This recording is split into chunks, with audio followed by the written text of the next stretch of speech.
Terrence McNally. Welcome to Freeform, a world that just might work. And I'm going to be speaking today with Brendan Ballou, former federal prosecutor and the founder of the Public Integrity Project. We previously talked about his first book, Plunder, Private Equity's Plan to Pillage America, and I recommend that you find that one in the Freeform archives. His latest book is When Companies Run the Courts, Forced Arbitration and America's Secret Justice System. And you can learn more at Public Integrity Project, all one word, .org.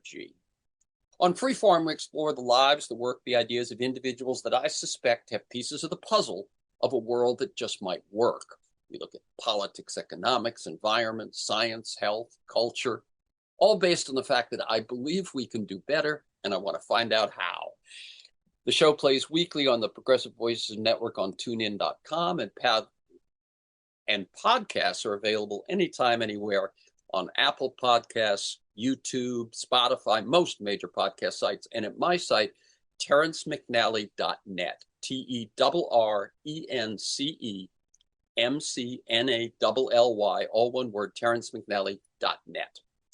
And I'm excited to speak with Brendan Ballou today about a number of things. First, he wrote, as I mentioned, Plunder, the excellent book we spoke about in 2023 on what I would call the scourge of private equity. I had always had a bad feeling about PE. Humans always seem to get hurt in and by their company's ruthless focus on little but stock price. But I learned much more about how and why it plays out that way. Private equity investors, and I'm going to tell you a little bit, and we'll touch on it in the conversation, but I just want to give you a little bit here up front. Private equity investors take a little of their own money, some investor money, and a whole lot of borrowed money to buy up companies, then do whatever it takes to sell them in a few years at a healthy profit. It takes the elevation of the stock or sale price as the sole objective to its ultimate extreme. And PEs are legally shielded from liability for the consequences of their actions. That's the most outrageous thing I learned from Brendan. They claim that they're not actually the ruling owners of their companies, but simply some sort of investment advisors. Think about that. Corporations shield individuals.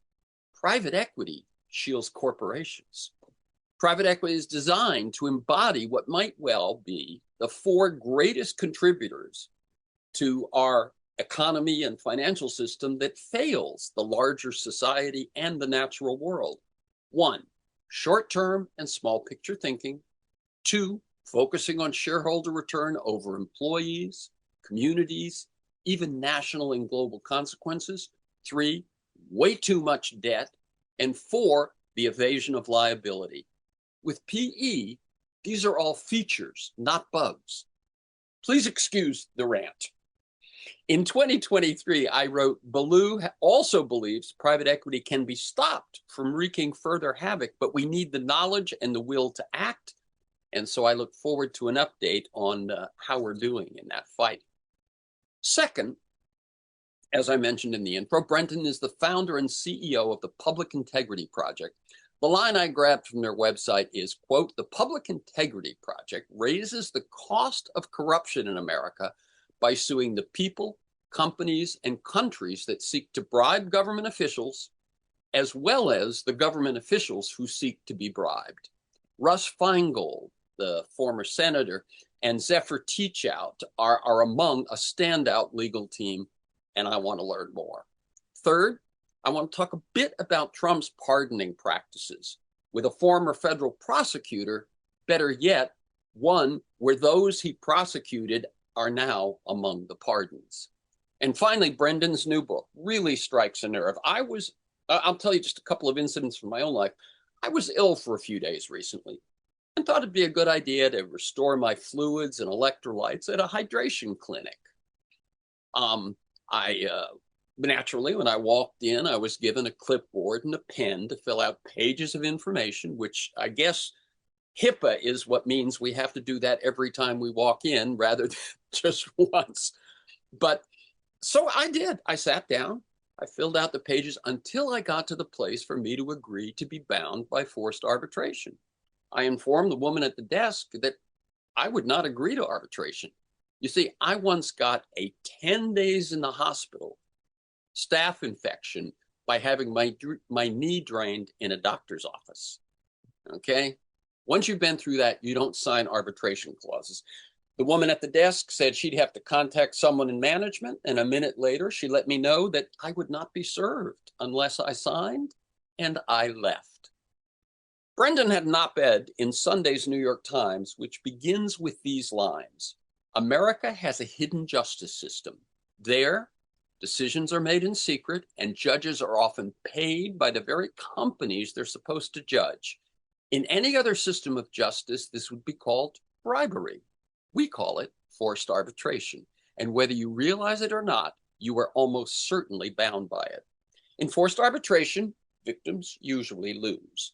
But when they do, they cannot appeal. They cannot turn to real courts for help. Ballou explains that most of us are trapped in the shadow system of justice simply by accepting the terms and conditions on a website, or opening a new credit card, or starting a new job. In the op-ed I mentioned, he cites a case involving a couple who ate at Walt Disney World. The wife had severe food allergies, and after repeated assurances from the waitstaff that their food would be safe, she ate, collapsed, and died. When the husband sued Disney World's parent company for negligence, the company tried to move the case from open court into the shadows of arbitration. He had apparently agreed to this when he consented to the terms of service in his Disney Plus streaming account. And Ballou also believes the Supreme Court has an ambitious agenda to expand the scope of forced arbitration and further envelop us in these shadow courts. Just as I felt that Brendan was doing a public service with his book on private equity, so too with this one. We all sign these things all the time. I think I read that John Roberts admits he does it. What do we need to know so that we're able to take some control? And is there anything we can do to change the system? Brendan Ballou is a former federal prosecutor who for 2 years prosecuted rioters who attacked the Capitol on January 6th. Previously, he served as special counsel for private equity in the Justice Department's Antitrust Division. As I said, he's a founder and CEO of the Public Integrity Project. His books include Plunder and When Companies Run the Courts. Welcome, Brendan Ballou, to Freeform, a world that just might work. Well, thank you. That was about the most generous introduction anybody's ever given me, so I'm very grateful. All right. Thank you very much. Good start. Let me tell listeners we're recording this conversation Monday, May 4th. I like listeners to get a feel for the people behind the work and the ideas we talk about. I often say we're not interviewing a project or a book. It's you. So can you tell us a bit about how you see your path to the work you do today? And your career has taken some notable twists, first from prosecutor to author, and then, since our last conversation, to founder of an advocacy nonprofit. And in the course of this, feel free to go way back if you want. Not everyone has heard the first conversation we had, so if you want to mention mentors or turning points, inspirations. Yeah. You know, it's actually a question that I'm fairly unprepared for. My apologies, but I can say. Okay, but that's good.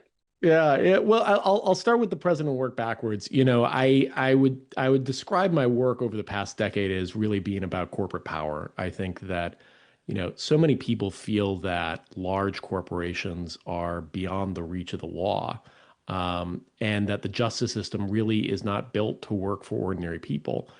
And without being overly cynical, I want to explain to folks that by and large, they're right.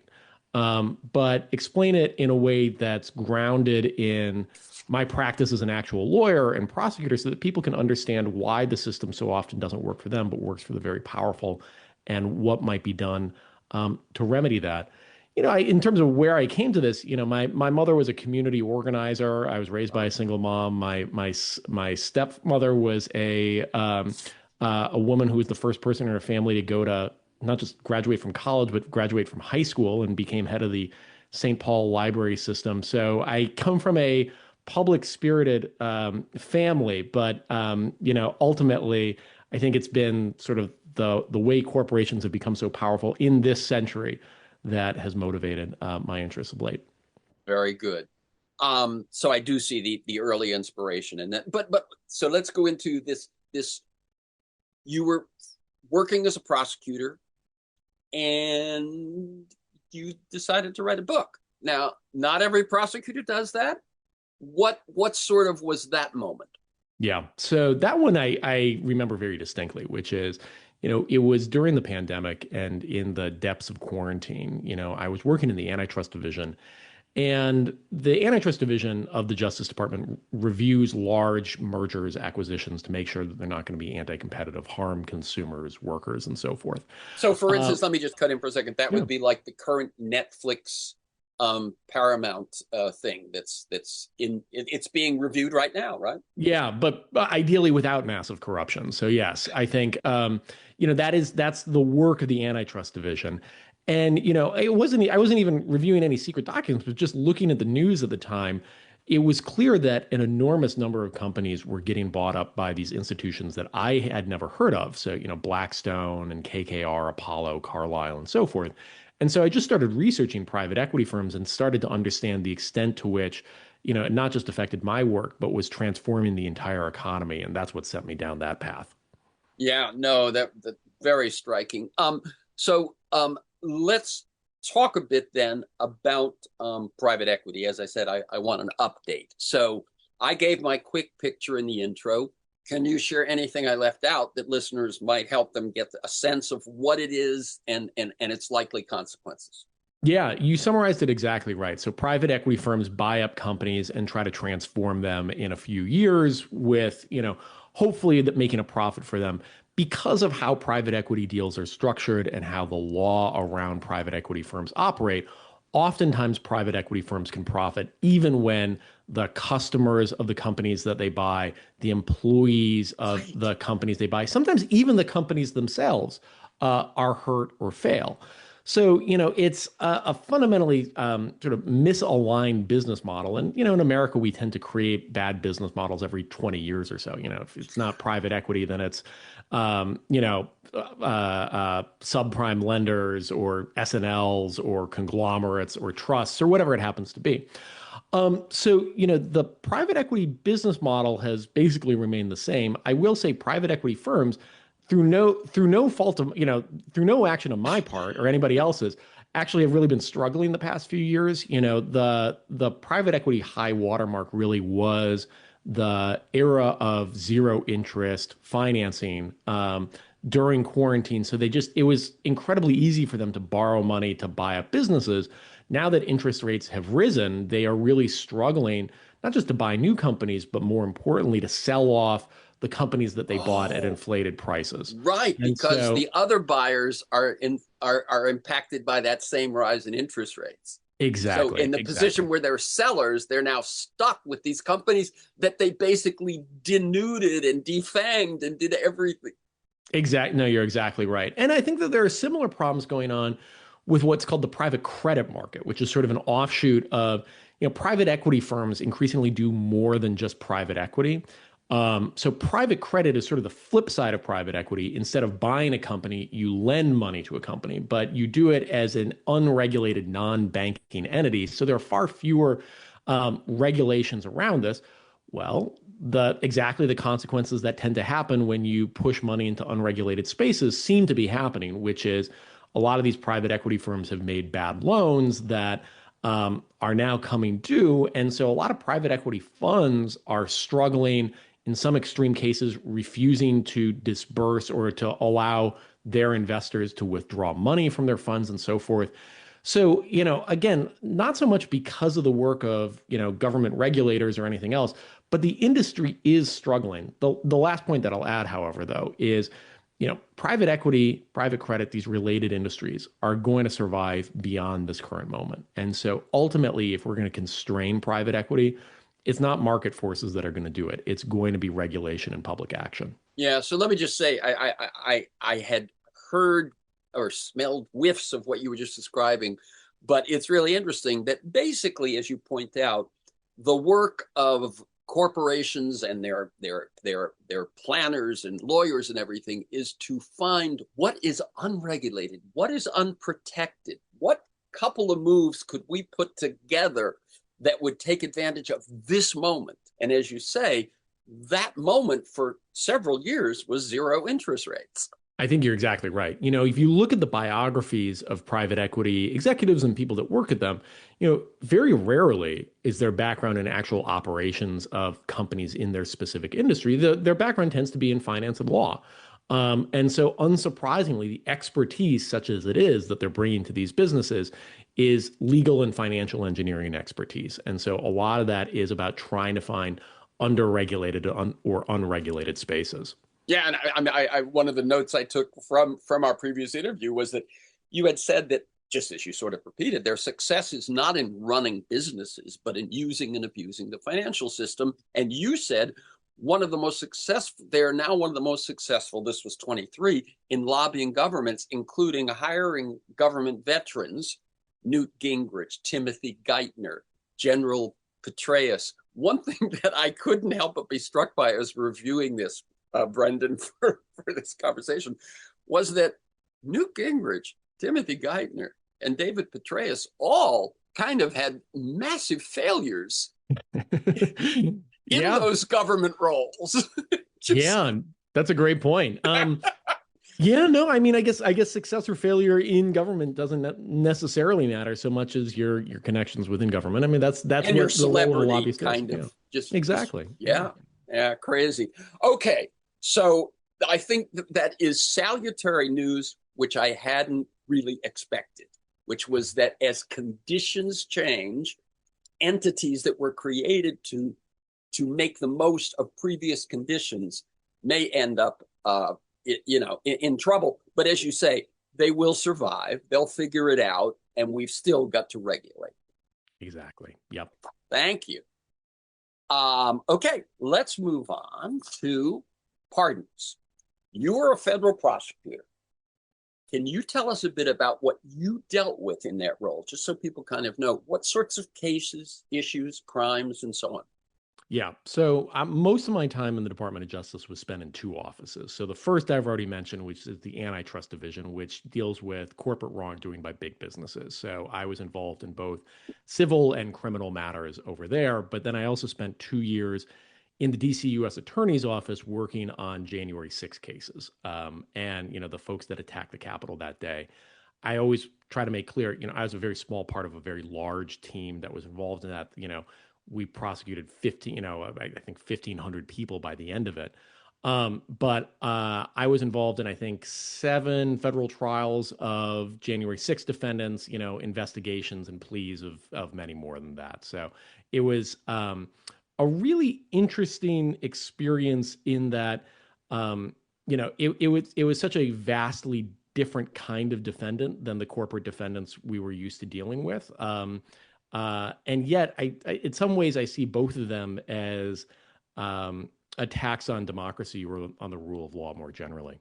We know you have you grew up with a tradition of public service and so on. You spent time in the Department of Justice, and you did the work that the Department of Justice is known to. How do you assess what has happened to the Justice Department in the 15 months of Trump's current administration, and how does it make you feel? Yeah, well, don't get me wound up. So I can say a lot of things about that. So the first part on the pardons, I think we need to classify 2 different kinds of pardons here. One were the pardons specifically around January 6, the individual rioters, the Proud Boys, Oath Keepers, and so forth. And then the other are the more general pardons that seem to be getting issued to Donald Trump's, friends, cronies, allies, and so forth. I think for the January 6 pardons, the purpose was very clear, which was to empower people that were willing to enact violence in Donald Trump's name, but would be put beyond the reach of the law. And I think the practical consequence is to empower people that are going to join vigilante groups or militias to act violently on Donald Trump's behalf when he wants them. Because, you have any number of people that, assaulted officers, endangered their lives, attacked buildings, threatened people's safety and lives that have been functionally rewarded for their actions. And so I think we are seeing in many ways a parallel to what we've seen in a lot of other countries that have illiberal movements, where you have people and groups that are willing to be violent on behalf of the ruler, but really are not touched or touchable by the law. So I think that was the purpose. I think that was the effect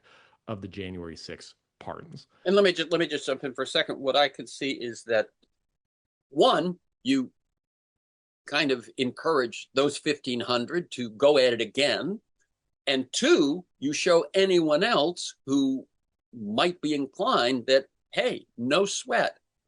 Exactly. He'll, Exactly. And so as we, work towards the midterms and towards the next presidential election, you can imagine a world where any number of people are violent at polling places and so forth, and literally are, again, beyond the reach of at least federal law, because of the president's willing to issue these pardons for his supporters. So that's the, I think, purpose and effect of the January 6th pardons. On the sort of supporter crony pardons, I think it's really a weaponization of the law and sort of the the attempt to collapse the rule of law more generally. The idea, the expression the rule of law is used, all the time, but in a rather abstract way, but it means something very practical, which is people are treated the same by the legal system when they do the same things. And that is ending in large part right now for the very powerful. If you have enough money or enough connections or are willing to be sufficiently subservient to this president, there's a very good chance that you will have your sentence commuted, that you will be pardoned, that you will have your criminal investigation or your civil litigation dropped. And that is something, we've never really experienced that at this scale in the United States before. And I think that is corrosive, obviously, from a corruption angle, but also from a democracy angle, which is, to the extent that the law is personalized in one man, people will have their futures bound up in his success or failure. This is how autocracies and oligarchies are created. The last point, you talked about sort of the feeling of the Department of Justice more generally and my perspective on it. Obviously for anybody that's been part of the Department of Justice, so many of us who have been part of it really love the institution, feel very deeply allied to it. And, so it's obviously personally heartbreaking to see what's happening here. I will say, at some level, it's kind of good that if the Department of Justice is being so co-opted as it is, that it's being co-opted so publicly. And the reason that I say that is I say this all the time, the only thing the Department of Justice has is its credibility. It's not like the Department of Defense, which has missiles, or, the Department of Housing and Urban Development, which has block grants and stuff like that, money to give out. Functionally, the only thing the Department of Justice can do is convince judges and juries to believe them. And, the more that the Department of Justice is seen as or is a political actor acting on the whims of the president, not in the interests of justice more broadly, the less credible it's going to be and the less able it's going to be to do its job. And so I think you're seeing that day to day in grand juries being unwilling to indict people, that you see judges no longer giving the Department of Justice or the government the presumption of regularity and so forth. And so, I'm sad to see what's happening to the reputation of the Department of Justice, but I think it's deserved, and hopefully it's going to stop a lot of, more bad things from happening. Yeah, that's interesting. This guy is searching for silver linings. By the way, I feel that this alone, just his abuse of the pardon power, would have sunk any previous presidency. Oh, absolutely. And the fact that I think if you asked most people, they would hardly even know it's taken place. They might know about the pardoning of the January 6th, but they wouldn't know about the crypto billionaire or the former governor of Illinois and so on. I mean, the number and scale of his use of the pardoning is it's a completely different animal than I think we've ever seen. I mean, there may be some case in history back in something we learned in 5th grade about Teapot Dome or something where it happened, but to me, this is. Yeah, no, I think you're exactly right. And I think that oftentimes people try to say that what's going on currently is just the same thing that's always gone on, just at a greater scale. And I always try to say that there is a really qualitative difference between what's going on now and what's happened, at least in, the 20th, 21st century, which is, you have had presidents that gave pardons for tacky, distasteful, um, uh, and ultimately self-interested reasons. I mean, Famously, yeah, Clinton and Mark Rich. exactly. That's the famous example. Or you can go through examples like that. I think what is relatively new here, at least in the modern era, is you really don't have the president and his family and supporters being personally enriched immediately by those people who are receiving pardons. And so you really don't have that level of personalized corruption in the United States until this president. And again, that is, bad not just from a corruption angle, but from a democracy angle, because the more very wealthy and very powerful people see that they can be put beyond the reach of the law, so long as they invest money in one person or one politician, they're going to have a lot of reasons to support that person, no matter what democracy says about them. So I think we need to understand that this moment is qualitatively different from the past. Where does presidential pardon power end constitutionally? Are there any meaningful legal constraints that exist prior to this crisis, this pardon crisis? It's a great question. So, as I understand it, the pardon power really expanded constitutionally in the years after the Civil War when any number of Confederate soldiers were getting pardoned, and the conservative Supreme Court wanted to bless that and make that possible. I think one of the really interesting questions is whether the pardon power actually extends to the money that defendants owe to their victims. So, oftentimes, what happens when somebody is convicted is they will not only be sentenced to prison, but they will also have to pay restitution to their victims. I'm not sure, and we can get, we'll need to do some more research, but I'm not sure that the case law actually supports the idea that the pardon power extends to the restitution that victims are owed. And, I think it's going to be important to bring some test cases here because, so many of these folks owed not just millions, but tens of millions, in some case, potentially hundreds of millions of dollars to their victims. Yeah, and he's even talked about pardoning himself. Yeah. What's your take on that?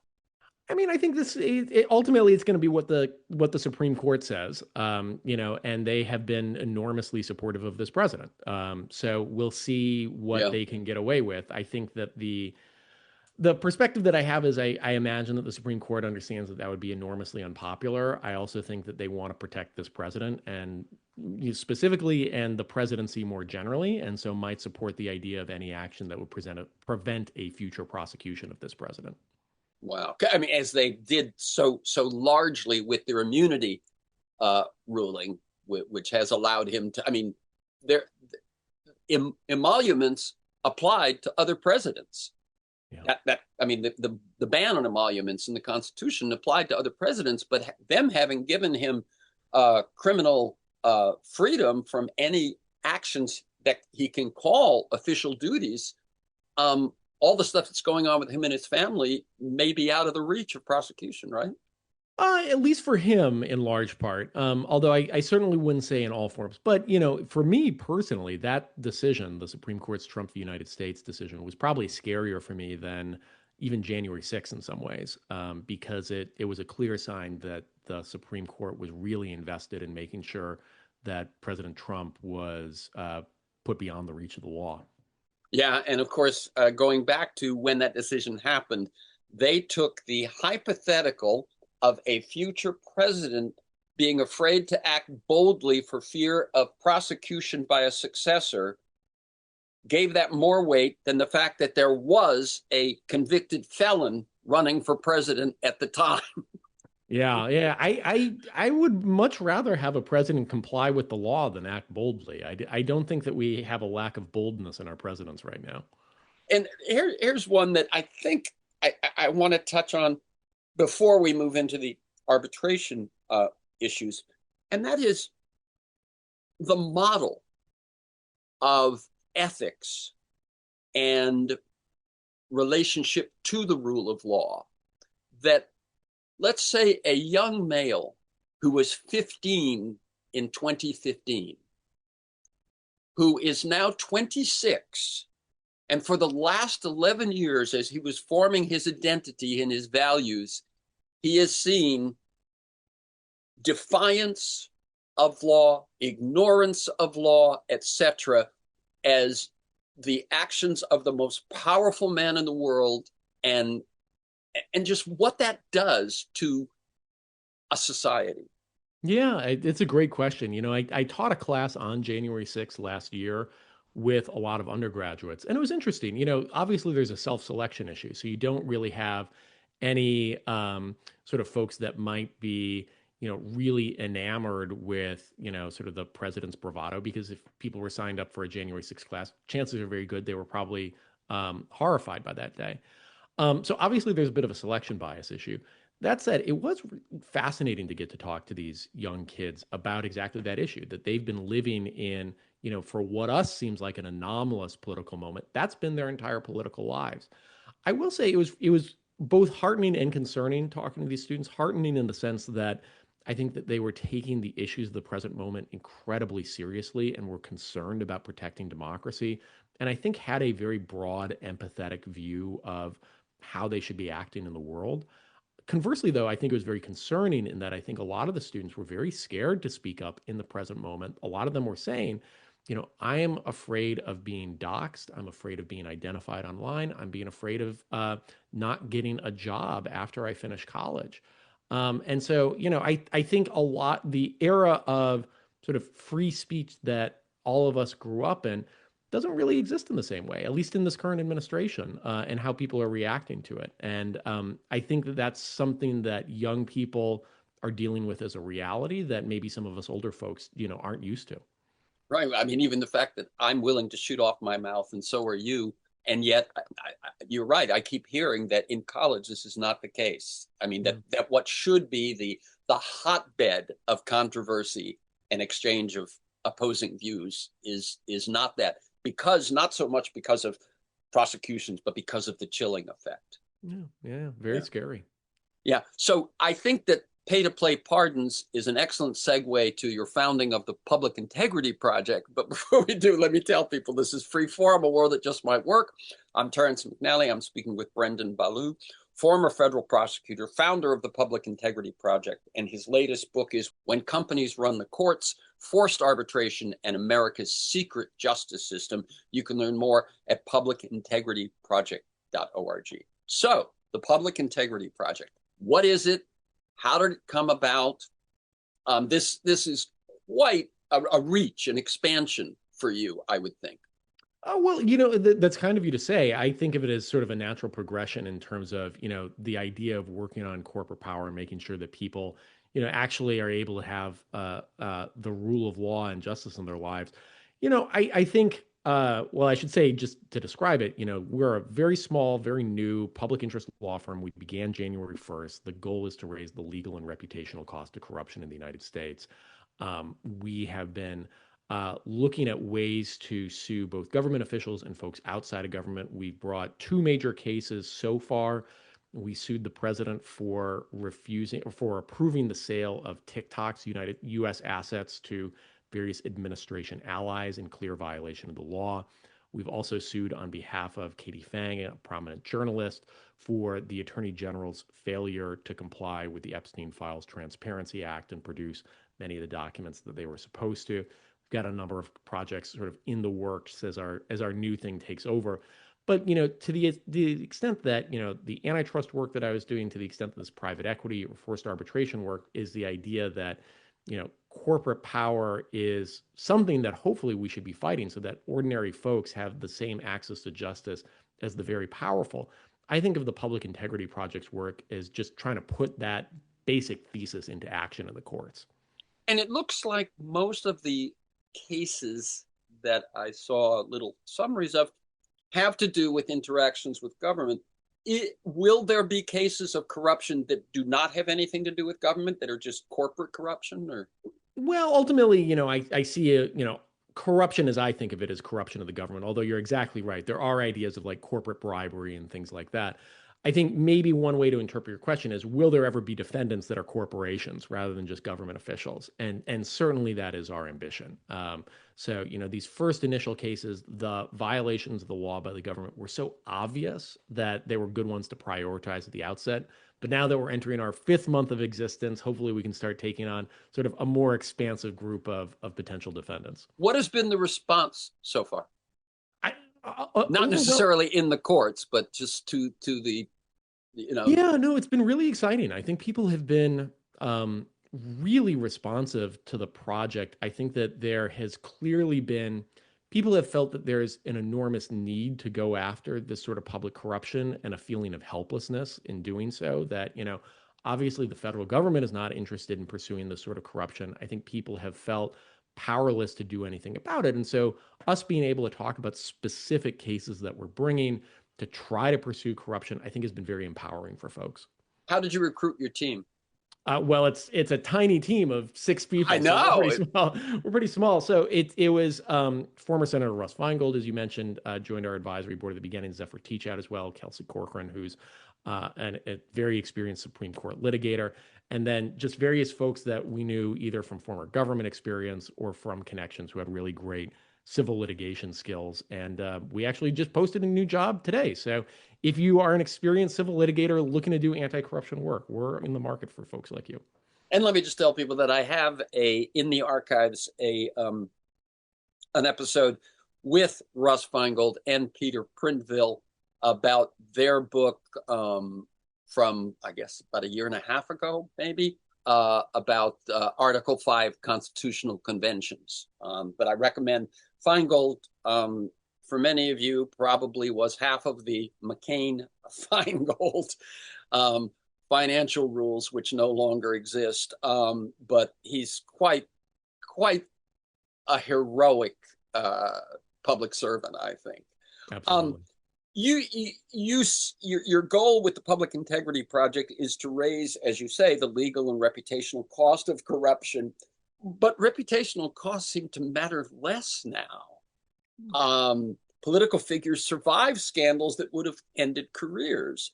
Is your strategy dependent on shame and social pressure that might no longer exist? Great question. So it's obviously dependent on the defendant. So, for some folks, if you are suing certain cryptocurrency billionaires that may have, bought their freedom in various ways, reputation might not matter at all. They, live and exist outside of the United States. They're not dependent on people in the United States for continued fundraising. Reputation is essentially irrelevant. For other potential defendants, reputation can matter rather a great deal. Think of public companies, for instance. For a lot of them, they want to be perceived as law-abiding corporate citizens. And so corporate shame can actually be incredibly powerful for them. So, what sort of lever or tool we're using is going to be dependent on the defendant here. Sometimes we're just trying to get a win in court and raise legal costs. For others, reputation really does matter. Okay. And what's the long game? What if I mean, you're starting something, as you say, 4 or 5 months old, 5, 10 years from now, what do you feel this entity does or has done? Well, in an ideal world, an entity like this doesn't need to exist in 5 or 10 years. Yes, right. That it's put itself out of existence. That would be. I think if there was a president of either party that really cared in the rule of law and pursuing corporate crime, then the Public Integrity Project wouldn't have to exist. We could all get government jobs. So it's sort of a parallel justice system in lieu of the one that you left. You're very flattering to call it parallel given our size, but yes, that at least is what we're aiming for. Right, symbolically at least. Yeah. Okay, is there anything that ordinary citizens in civil society can do to besides just donate money to the Public Integrity Project? But is there anything? Yeah, no. Well, is there a role for us? Yeah, no, absolutely. And while we're always grateful for people's contributions and we can certainly use it, I think that a lot of people feel that they want to do so much more. And I completely understand that. And one thing that I try to convey to folks is the power of protest in a current moment like this. Having been a government official on the inside of government, I can tell folks that protest really does matter in a couple of different ways. It empowers people that already agree with you to speak out, and it discourages people that may disagree with you from acting. Protests are not going to change the opinion of Donald Trump or Stephen Miller at the very top, but almost all the policies that they're trying to push need to be enacted by a bureaucracy or approved by a court. And the less popular something is, the less likely that is to happen. And so I always say that any amount of public protest, whether you're joining something in the streets or just speaking out online, actually does make a difference. I mean, it's hard because you will never see directly the line of influence you have. But it really, as somebody that has been influenced by protest, and has been encouraged by protest and so forth, I can assure you it does have an impact. And one of the things that you sort of hinted at is courage encourages courage, That's a great phrase. Yeah, absolutely. which you marching when you thought, I can't really do it today, but you do it, someone sees you, they're going to be that much more likely to have that nerve themselves. And so it feeds, the feedback loops are very positive. Okay, let's switch to the new book. How did this book, When Companies Run the Courts, happen?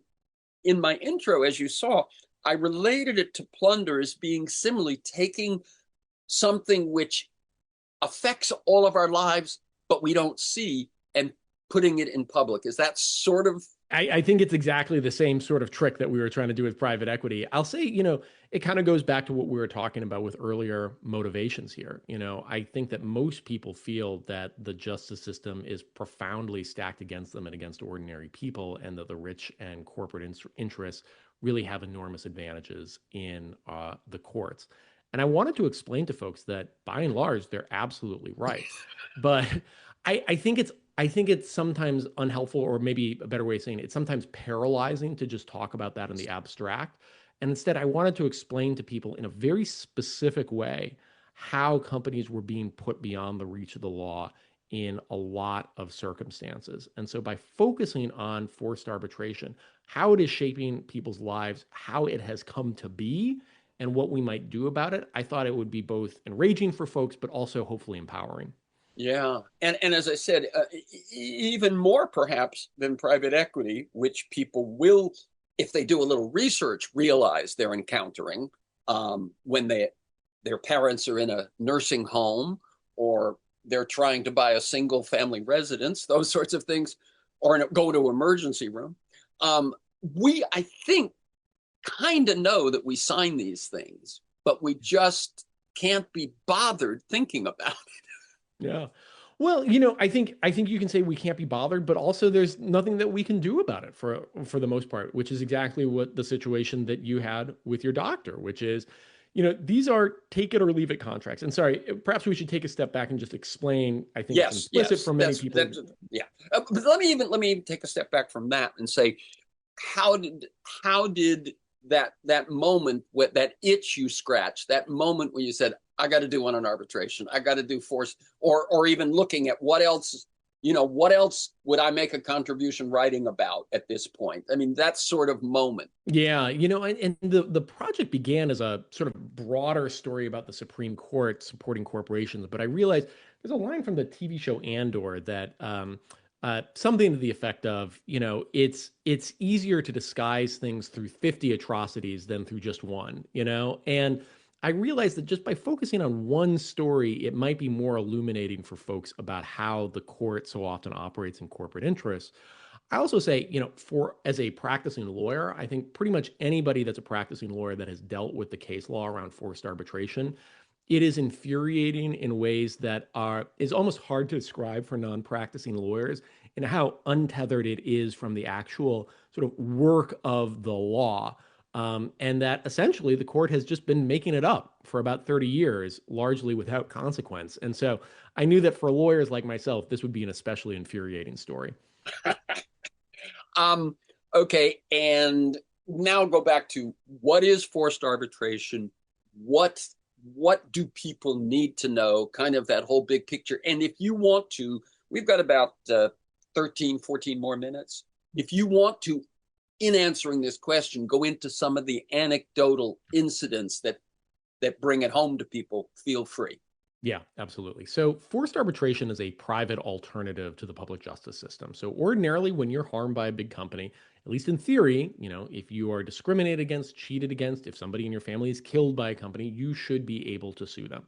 Forced arbitration does away with that. Instead, you are sent into a private justice system where the judge, called an arbitrator, is not a judge paid for by the taxpayers, but generally, or many times, paid for by the very company that you are trying to sue. Unsurprisingly, these arbitrators typically rule for the companies that are effectively their employers. But it's not just that forced arbitration is sort of systemically biased towards corporate defendants, it also lacks so many of the features of courts that are so important, you don't even think about them as being part of courts. So, one thing that's sort of inherent to the rule of law is the idea that courts are open. If you want to watch a case, you can do it. That's not the case with forced arbitration. Proceedings happen in secret. Decisions oftentimes aren't even written down, or if they are, they can't be shared with others. And what that means is when you have a decision, you can't share that with folks oftentimes who have been similarly harmed. You cannot develop a case law that is really the foundation for the rule of law. And importantly, an arbitrator's decision, unlike an ordinary judge's decision, can almost never be appealed. So even if the judge makes a foolish mistake, even if the judge, and there's case law on this, is showing signs of senility or falling asleep at your own arbitration, the chances are good that decision is going to be final. We have seen pretty extraordinary instances of how people have been pushed into arbitration, and then once in arbitration, how they've been treated so terribly. So taking those in turn, the example that starts the book is this example of Jeffrey Piccolo. So Piccolo and his wife, Kanakporn Tangswan, were taking a vacation in Disney World. Ms. Tangswan had an allergy and so needed to be very careful where she ate. According to the subsequent complaint, despite repeated assurances from the wait staff, the food, in fact, was contaminated. She died of anaphylactic shock. And when the husband sued Disney for wrongful death, Disney said that it could compel the husband into arbitration because he had signed, among other things, a Disney Plus account 4 years later. Now, eventually Disney dropped that because of overwhelmingly bad publicity, but the law was clear. They would have succeeded. They would have been able to push Piccolo into arbitration. So in that case, let me just jump in for 1 second, because I read the comments to your op-ed, right? Mm-hmm. Which was interesting. But some of them said, but they didn't do it. And they felt you were being fast and loose. What I think you're saying is that in that case, reputation mattered. That's a great connection to what we're saying. Yeah, no, you're exactly right. So Disney dropped the case only under enormous public pressure. And to give you a sense of the opposite, somebody that got much less public pressure, woman named Jane, goes under a Jane Doe, proceeds under a pseudonym. She alleges that her employer, which was a cruise ship, had a fellow employee who drugged and raped her. When she tried to sue the cruise ship for having an unsafe working condition, the cruise ship company was able to compel her into arbitration, and in fact, compel her into arbitration in the Philippines. And the outcome of that case is never known because it's secret. So, the Disney example, and I got to say, if anyone who's ever been on a cruise ship, the Philippines supply an awful lot of the crew. They're unlikely to bite the hand that feeds them, wouldn't you think? Yeah, no, absolutely. These are people without court, without power, without the power of publicity. There, for many years, there was almost something of a small industry within the Southern District of Florida of essentially people who had been, employees who had been raped on cruise ships, allegedly, being forced into arbitration. So, I think, fortunately, if that's the right word to be used, the Mr. Piccolo was able to escape arbitration with Disney. That is the rare exception because of the publicity he was able to get. By and large, people are overwhelmingly forced into these private courts. Yeah. One thing I wanted to say about the notion of who pays and that are you likely to rule against your employer? Because I talked to someone, I'm going to interview this guy about forced arbitration, right? And you get people's reaction. And they said, well, what's wrong with it? And I said, well, one thing that I said was it's paid for by the corporation. And he said, well, that means that the public can afford to do it because they don't have to bear I said, no. If you're a judge and your clients basically are the corporations who are paying you for these arbitrations and you want to do a lot of them, you're not going to be one of the ones that goes against the numbers. And by the way, the numbers are pretty striking. Consumers win 21 to 33% of arbitration cases, right? But so someone goes, well, that's a third. People have lots of complaints. they win 89% in small claims court. Yeah. Yeah. So it's just an enormous difference. And, the person you were talking to was exactly right. Companies said that they would pay for these arbitrations in the name of fairness. They would nominally make these things affordable. But it creates this incentive system where why would a judge ever rule against the person that is paying for their work? And arbitrators are different from regular judges in that a judge has a docket that is assigned to them. Arbitrators need to find their own work. And so, they're freelancers. They're freelancers. And so, they have an incentive to rule for not just the corporations, but anyone that's going to be a repeat player. And most consumers and employees are going to arbitrate just once. Most companies are going to arbitrate many times. If I can just add one more thing to that, the economic, to go back to the person you were talking to, the economics of arbitration only works if very, very, very few actually arbitrate for a very specific reason, which is, one way that you bring cases and bring them affordably is through class actions. You sue. I was just going to ask to compare arbitration to class action. Go ahead. Exactly. So, the way that you sue companies, over large scale harms, if a plane crash kills everybody in the plane, if a form of birth control gives women cancer and so forth, rather than having each, the family member of each decedent or each woman sue, you join as a class. It makes cases affordable. Well, arbitration breaks that entire system because it requires individuals to arbitrate individually. Each person has to arbitrate their case alone. And what that means is even if the arbitrator is nominally paid for by the company, there is still the general registration fee that you have to pay, which can be hundreds or thousands of dollars. And then you have to pay for your own lawyer, or you have to take the time and energy to represent yourself. And if you think about your own psychology, you are not going to pursue your own case unless this is involving many thousands, tens of thousands, hundreds of thousands of dollars, especially in a system that you are most likely going to lose in. And so what that means is it effectively or economically puts companies beyond the reach of the law for all but the most expensive harms to individuals. Right. Your book goes into the origins and the expansion and so on, and its relationship to the Supreme Court. And this, by the way, was not the Roberts Court, which has never met a corporate client it didn't want to rule in favor of, which I often pointed out for years before the bigger thing was how they fold for Trump, but that they were basically, they might make a nice ruling on this or a nice ruling on that, but if you looked at where business and corporate power was concerned, they were pretty much 100% on the side of corporate power. What is the role of the Supreme Court in all of this? The Supreme Court essentially created forced arbitration. So there was a law called the Federal Arbitration Act of 1925 that was meant to allow merchants to essentially arbitrate their disputes with each other, sophisticated people resolving business disputes. Business to business. Exactly. It was never meant to bind consumers. It was never meant to bind employees.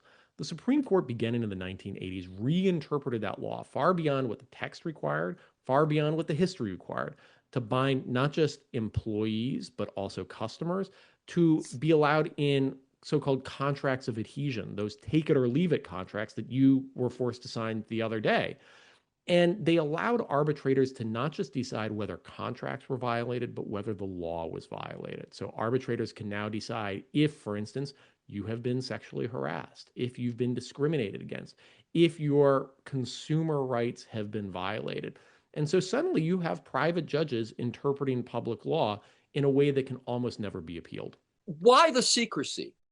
The secrecy is really the point in many ways. I think the primary benefit. I guess I meant how do they justify the secrecy? Because as you point out, it doesn't allow the law profession to develop case law to refer to going forward, which is one of the residual sort of benefits of lawyering. Yeah. So I'll give you a quick example. The Vincent and Eliza Concepcion bought a phone that got a phone plan that said they would have a free phone. It turns out it didn't. They were charged a portion of the phone cost. They sued, were forced into individual arbitration. They take the case to the Supreme Court. The Supreme Court says, no, you can't do a class action on this. You individually have to arbitrate each one of these. And the court says, well, the reason that we're going to push you into the secret justice system is because of its simplicity and its informality. The problem is, this is only a simple and more affordable system if almost nobody brings in arbitration. If, in fact, the thousands or tens of thousands or hundreds of thousands of people who are similarly situated as the Concepciones each brought an individual arbitration, it would be impossibly inefficient. And in fact, the company would never want that because of the cost. It is only economical, it is only advantageous for the company if it actually prevents people from suing or from pursuing justice in the first place. So, what can listeners do? So, I appreciate that you were tracking the arbitration agreements closely and we're trying to opt out of it. I think that's a noble effort. I will say there are so many arbitration agreements in our lives, almost all of which are non-negotiable, that we cannot sort of ethically consume our way out of this problem. The only way that we're going to solve this is through really state and local legislation to allow people to effectively circumvent forced arbitration. We have model legislation on my personal website, so it's brendanballou.com. I've got a Word document that literally is the model legislation that you can send to your state legislator, your city council member. But if we can pass legislation at the state and local level to help excerpt people from arbitration, that's how we're going to solve this problem.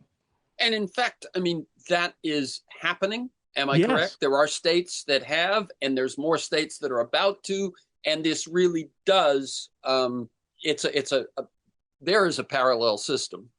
Exactly. No, you're exactly right. So, California, Maine, Maryland, and other states have already been acting. There is so much more that they can do, and there's so much more that other states can do too, though.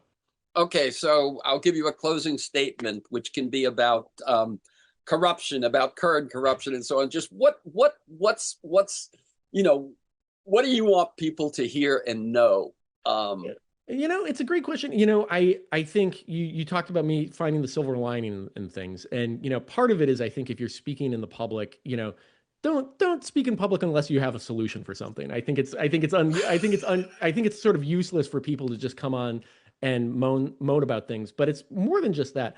I actually think people should really not underestimate their own power in pursuing the rule of law and addressing corporate power here. There have been moments in American history where corporations have been this powerful and acted, so widely and violently against popular interests.